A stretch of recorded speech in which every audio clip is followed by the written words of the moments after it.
The new to Enteral Feeding video series is presented by Cardinal Health to help patients, families, and caregivers better understand enteral feeding. This is the fourth video in the series and will provide an overview of how enteral fluids are delivered.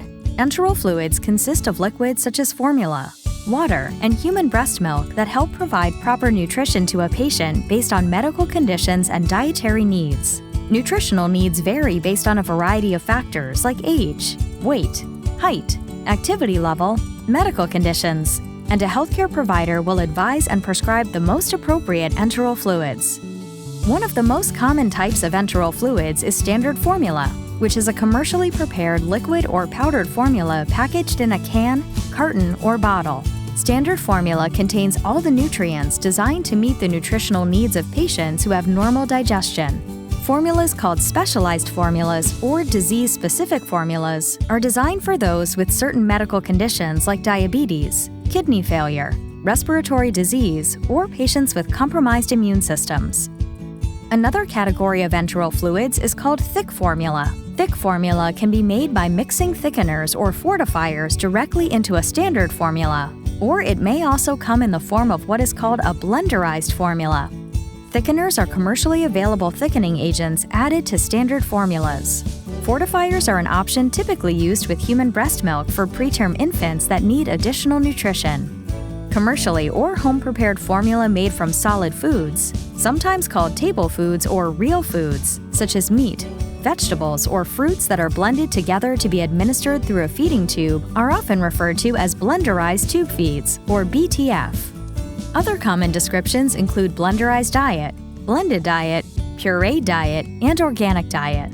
Enteral fluids are either delivered through what's called bolus or intermittent feeding, which means formula is delivered at a predetermined rate or volume at specified times, or they are delivered through continuous feeding, which is any feeding that is infused at a specified and controlled rate over a 24-hour period or less. A healthcare provider will typically advise on which method is right for the patient. The three ways to deliver formula to patients include use of an enteral feeding pump, a syringe, or via a gravity set. A feeding pump is a mechanical device that delivers enteral fluids through continuous feeding. Feeding pumps are usually recommended for administering nutrition when enteral fluids need to be delivered at a controlled rate over a predetermined period of time, or when a patient requires feeding into the small intestine. When a feeding pump is used, it's necessary to program the pump with the prescribed rate or volume of enteral fluid to be delivered.